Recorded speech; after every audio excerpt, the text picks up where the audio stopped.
Yeah. introduce you, I'll just say Minister Farnworth.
Good afternoon and welcome to today's event. A reminder to media on the line, please press *1 to enter the queue. You will be limited to one question and one follow-up. With that, I will hand it over to Minister Farnworth. Good afternoon, everyone. I'm Mike Farnworth, the Minister of Public Safety and Solicitor General for the province of British Columbia. And I'm honored to be here on the traditional territory of the Lekwungen-speaking people and the Songhees and the Esquimalt nations. Joining me today are Rolly Russell, Parliamentary Secretary for Rural Development, and Jennifer Rice, Parliamentary Secretary for Emergency Preparedness. They are the provincial recovery liaisons who have been working with the village of Lytton, and I want to thank them for joining me here today. I'd like to start by acknowledging how incredibly difficult it's been for the people of Lytton to see their homes and community burned to the ground and to have their lives uprooted. And all this while there's so much other uncertainty happening in the world. It requires strength and resilience, and so today I'd like to also thank the leadership and residents of Lytton for having those qualities in spades, for having a strong and inspiring sense of community. Now that the weather has warmed up in Lytton, and following the fall flooding, the roads are clear and we are at the point where we can start to rebuild and accelerate the work of rebuilding. Today, we are announcing an additional $18.4 million in new provincial funding to support the rebuilding of Lytton. This will cover the substantial costs of debris removal, archaeological work, and soil remediation for all the uninsured and underinsured properties in the village. The debris removal work will start with the municipal property sites tomorrow and expand to residential properties once that work is complete. We are taking action to speed up the progress and support the community through the very challenging task of rebuilding ahead. This recovery is a partnership, and the province continues to have the backs of the people of Lytton. To make sure this work moves forward and takes place as quickly and as smoothly as possible, we are removing some of the cost obstacles for both the village and residents. And we're working closely with insurance providers, non-government organizations, and the village to coordinate it all.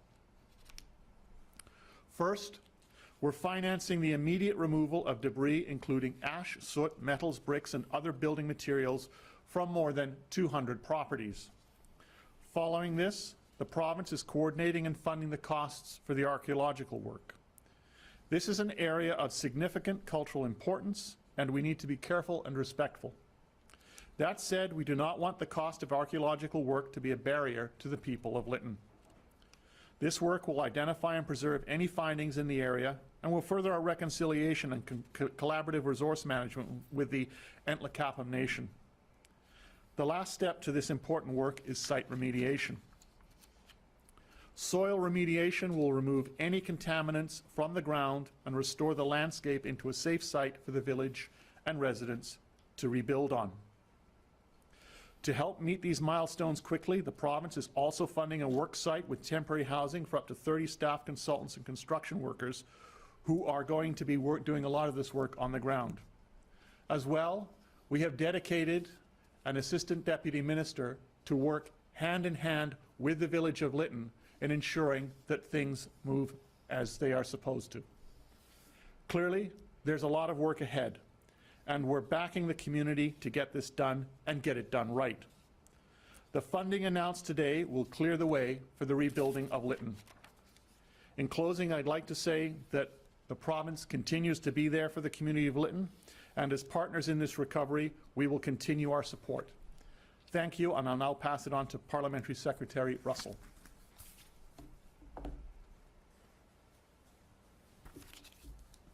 Thank you, Mr. Farnworth. I'm very pleased to be here today to celebrate this hopeful news for Lytton. It has certainly been a difficult road for everyone in the community, and we know people are eager to rebuild and get home. Today's announcement will help mitigate future delays and will help everyone in the community move forward together, faster through this recovery.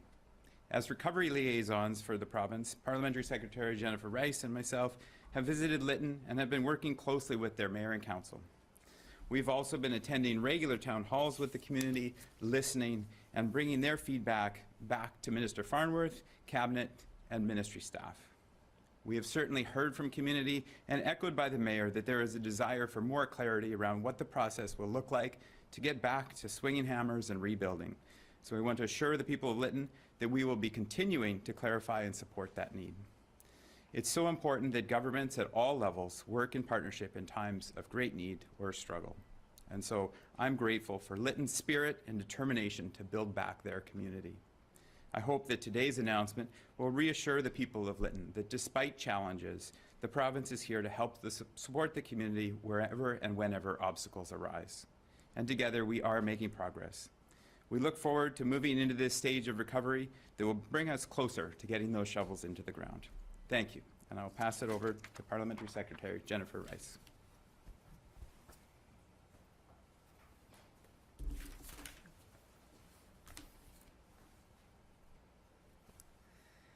Thank you. I want to echo Parliamentary Secretary Russell's enthusiasm for this significant milestone. We know the community has been through a lot since last summer, including several setbacks along the way. We experienced a long, difficult wildfire season, followed by unprecedented fall flooding. Throughout these past months, it's been a privilege to work directly with the community and their leaders in our work as provincial recovery liaisons. The work and funding we're announcing today is a huge step in the right direction on the path to rebuilding Lytton. This will build on other supports the province has provided for Lytton's recovery. We recently provided $9.3 million in funding to support the village with its ongoing operations and recovery. $2.1 million of the funding is supporting the village through 3 years of core operations so they can focus on planning, recovery, and rebuilding, rather than on generating revenue. And we're directly funding several positions in Lytton's recovery team to provide the community with the personnel needed through the next steps. This includes a project manager who is overseeing key work streams on debris removal and water systems. This previous funding and getting Lytton the support they require on the ground has gotten to us where we are today. And I'm so proud to see that work come together with this new announcement, which will greatly accelerate the recovery. We all want to get Lytton rebuilt as soon as possible. And with the work that starts tomorrow, we're on track to do just that. Thank you, and I'll now turn it back to Minister Farnworth.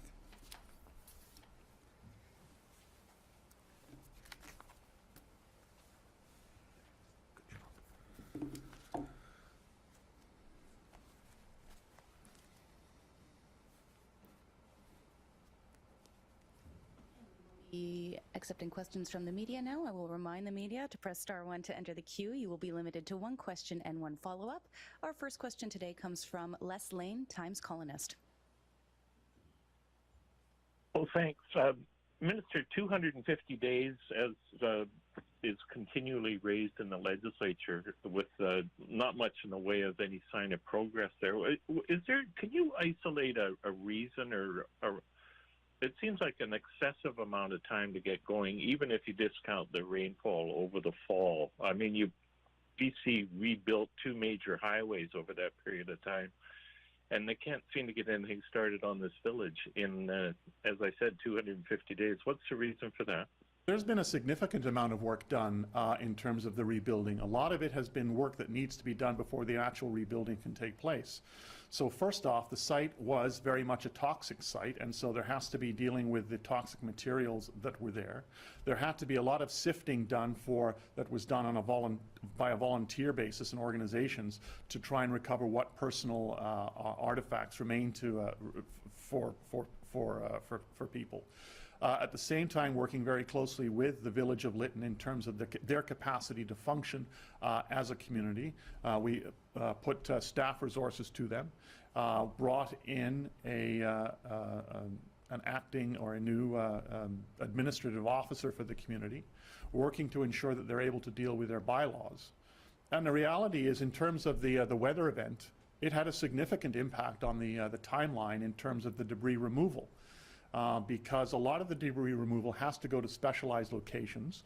At the same time, on the existing road that was available, there are significant load limits on that particular highway route. So there have been many challenges on a community that was completely and totally destroyed.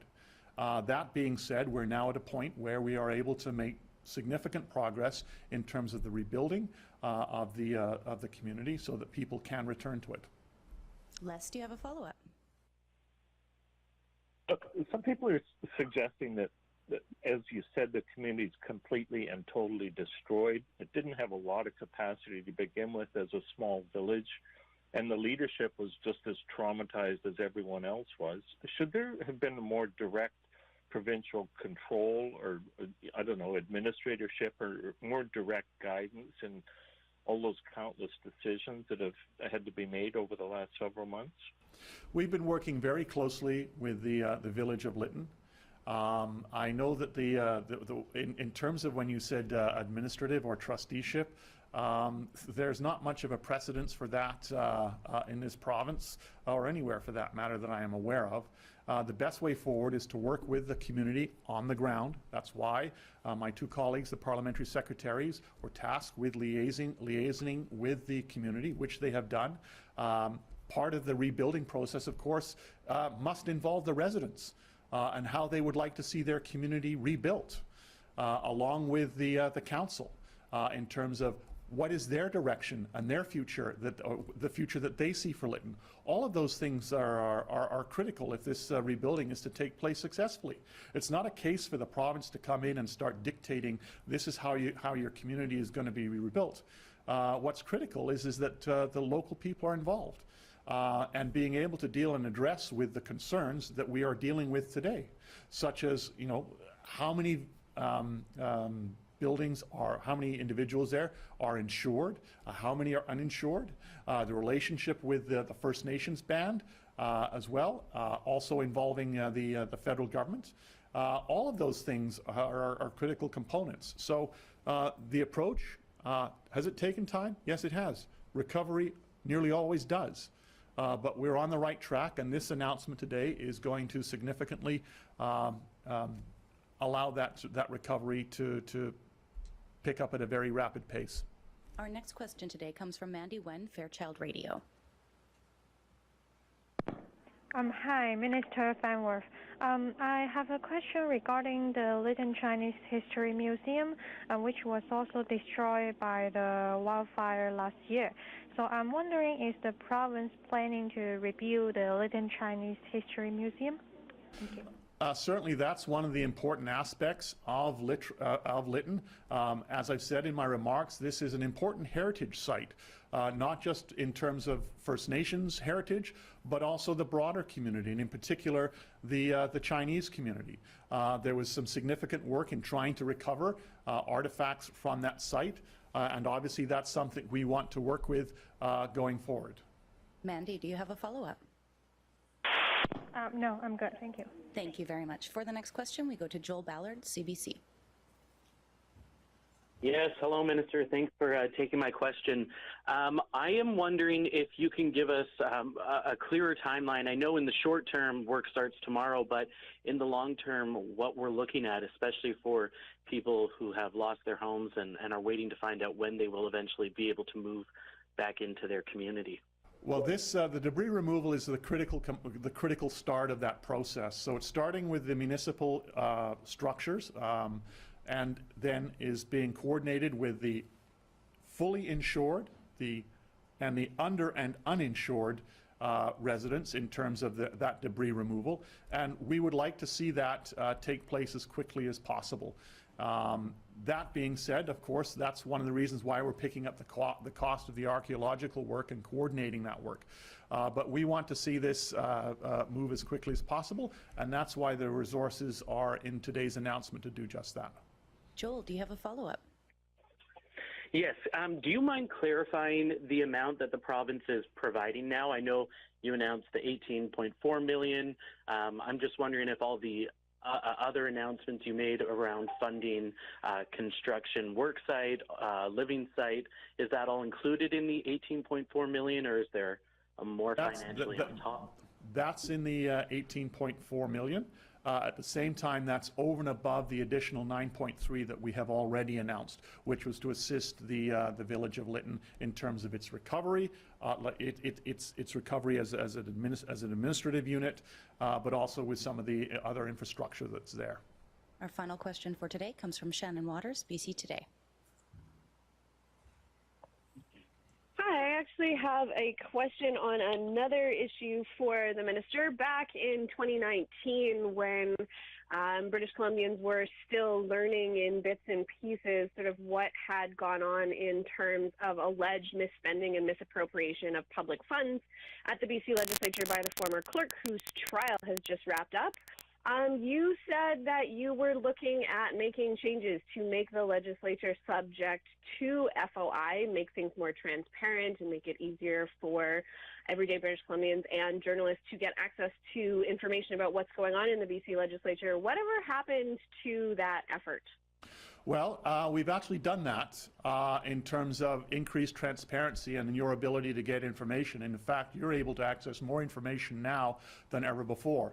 So, for example, all spending in the clerk's office, all spending in the speaker's office is now public information, and you don't have to file an FOI request to get it.